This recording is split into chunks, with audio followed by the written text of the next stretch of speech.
안녕하세요. 진실의 힘 임팩TV입니다. 윤미향 더불어시민당 당선자가 정의당의 데스노트에 올라갔다고 하네요. 문재인 정부 출범 후에 장관으로 지목됐던 인사들 중에서 정의당이 반대하는 사람들이 모두 낙마하면서 정의당에 데스노트라는 이름이 붙었는데요. 정의당이 반대하는 데는 그만한 이유가 있겠지 하는 일종의 신의의 표시로 붙은 이름이 데스노트 아닌가요? 노회찬 의원님이 돌아가시고 나서 정의당이 심상정의당, 정의 없는 정의당이라고 불리고 있지 않습니까? 정의당이 깨시민들과 점점 멀어지게 된 계기가 저는 조국 전 장관 사태에서 보여준 애매한 태도 때문이었다고 생각하는데요. 얼마 전에 정의당의 이정미 의원이 CBS 라디오 시사자키 정광용입니다에 나와서 하는 얘기를 듣고 정말 기가 막혔다는 것 아닙니까? 선거 결과를 돌아보는 인터뷰를 하면서 하는 얘기가 조국 전 장관 사태 때 정의당이 취했던 입장을 보고 정의당이 자기 것을 챙기려고 원칙을 무너뜨렸다. 이렇게 보는 분들이 많아서 그 부분이 굉장히 뼈아프다. 이렇게 얘기를 했어요. 그래서 저는 당연히 조국 전 장관 사태에 대해서 적극적으로 나서지 못하고 유보적인 스탠스를 취했던 걸 후회하는구나. 이렇게 생각을 했는데 얘기를 다 듣고 나니까 조국 전 장관에 대해서 부적절하다는 입장을 밝혔어야 하는데 그러지 못했었던 게 후회된다. 이렇게 얘기를 하는 거예요. 그 말은 뭡니까? 지금 재판 과정에서 줄줄이 검찰 측 주장이 무너지고 있는 와중에도 조국 전 장관이 잘못했다고 정의당에서는 판단하고 있다는 거잖아. 정말 기가 막혀서 노무현 전 대통령님도 그러셨고 문재인 대통령님도 그런 말씀을 하신 적이 있는데요. 자기 편이라고 생각했던 사람들의 공격이 더 뼈저리게 아프다고 말이죠. 지금 재판이 한창 진행되고 있으니까 말인데 조국 전 장관이 잘못한 게 뭡니까? 어떤 사실이 밝혀졌길래 정의당에서는 당시에 조국 전 장관이 부적절하다고 적극적으로 판단하지 않은 게 후회가 되는 걸까요? 지금 정경심 교수 재판에서 어떤 얘기가 오가는지 다 알고 계시죠? 정경심 교수 딸을 세미나 자리에서 못 봤었다는 증인한테 정경심 교수 딸 사진을 보여줬더니 모르는 사람인데요. 그러질 않나. 볼펜을 왼손으로 잡는 걸 보니 정경심 교수 딸이 맞다는 증언이 나왔는데 검찰에서는 왼손으로 볼펜 잡는 습관에 대해서 감정까지 의뢰를 했다는 거예요. 형사재판의 제일 원칙이 뭡니까?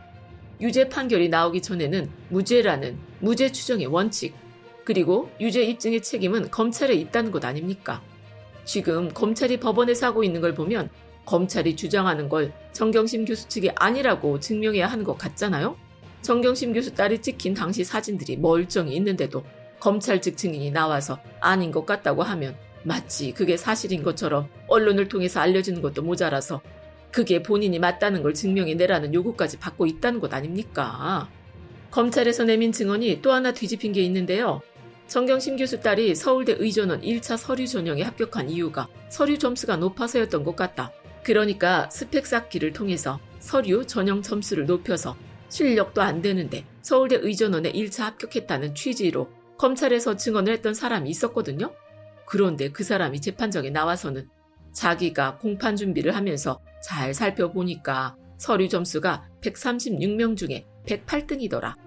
서류 점수를 높여서 의전원에 합격했을 수 있다는 자신의 검찰 진술을 수정하고 싶다. 이렇게 얘기했다는 것 아닙니까? 검찰 측 증언이 하나씩 무너지다가 이제는 서류 점수를 부풀려서 의전원에 합격했다는 결정적인 근거, 서류 점수가 높았다는 기본적인 사실 자체도 거짓말이라는 게 밝혀졌다는 것 아닙니까? 서류 점수가 108등이라는 거예요. 108등. 검찰이 정경심 교수를 기소한 이유가 뭔가요? 정경심 교수 딸은 원래 실력이 안 되는데 스펙을 가짜로 만들어서 입시에 써먹었다. 이거죠? 그런데 위조를 했다는 표창장에 대한 증거는 검찰에서 아예 내놓지도 못하고 있고요.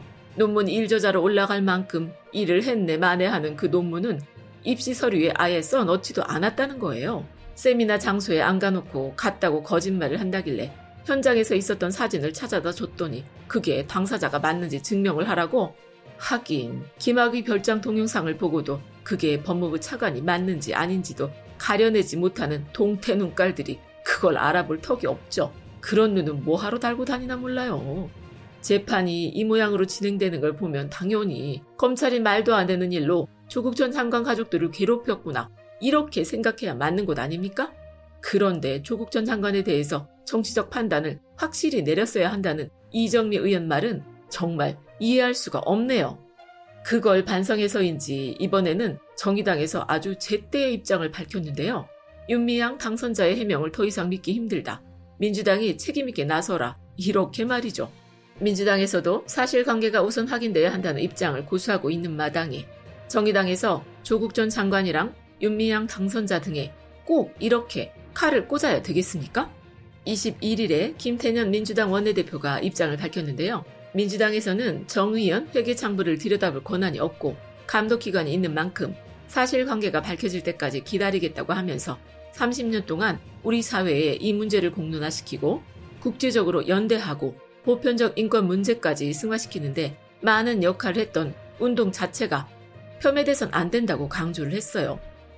조국 전 장관 사태를 통해 최소한 민주당은 언론 보도만 믿고 판단해선 안 된다는 교훈을 제대로 얻은 것 같습니다. 지금 정의연 사건은 조국 전 장관 사건이 불거질 때와 패턴이 똑같아요. 되도 않는 걸 가지고 나와서 해명하라고 하고 그게 해명이 되면 다른 걸 들고 나와서 의혹이 산더미인 것처럼 몸집을 부풀리고 있는 거죠. 언론들이 의혹을 제기하고 시민단체에서 정 의원과 윤미향 당선자를 고발하고 검찰은 또다시 대대적인 압수수색을 펼치고 있잖아요. 사람이 바뀌고 규모가 달라졌을 뿐이지 한 푼어치도 다를 게 없다는 것 아닙니까? 30년을 사회생활한 맞벌이 부부가 2억짜리 집을 산 것도 자금 출처를 밝히라고 들고 있어요. 이 말도 안 되는 억지 속에 들어있는 생각이 저는 정말 너무 짜증이 나는데요. 너 시민사회 운동했다는 사람이 돈이 어디서 나서 딸은 유학 보내고 너는 아파트 사서 잘 먹고 잘 사는데 시민운동에 한평생 헌신했다고 하려면 찢어지게 가난하고 자식들은 못 배워야 당연한 것 아냐? 네가 어려운 사람 돕는 일에 평생을 바쳤다고 하려면 너는 더 가난하고 네 새끼는 당연히 못 먹고 못 배우고 살아야지. 이런 생각이 밑바닥에 깔려있기 때문에 2억짜리 아파트 자금 출처 밝히라는 소리가 나올 수 있다는 겁니다. 친일파들은 떵떵거리며 살아도 손가락질을 안 받는데 독립운동가 후손들이 잘 먹고 잘 살면 그 돈이 어디서 났을까 하고 가재미 눈을 뜨겠죠. 자신이 옳다고 믿는 일을 위해서 평생을 바쳐도 찢어지는 가난을 면했다고 손가락질을 받는 현실이 기가 막힙니다. 활동가는 2억짜리 아파트에 살면 안 되나요? 자식 공부 못 시킵니까? 시민운동 활동가들이 얼마나 열악한 환경에서 많은 일들을 책임져야 하는지 누구보다 잘 알고 있을 정의당에서까지 윤미향 당선자 등에 칼을 꼽는 현실이 정말 너무나 씁쓸합니다. 끝까지 들어주셔서 고맙습니다.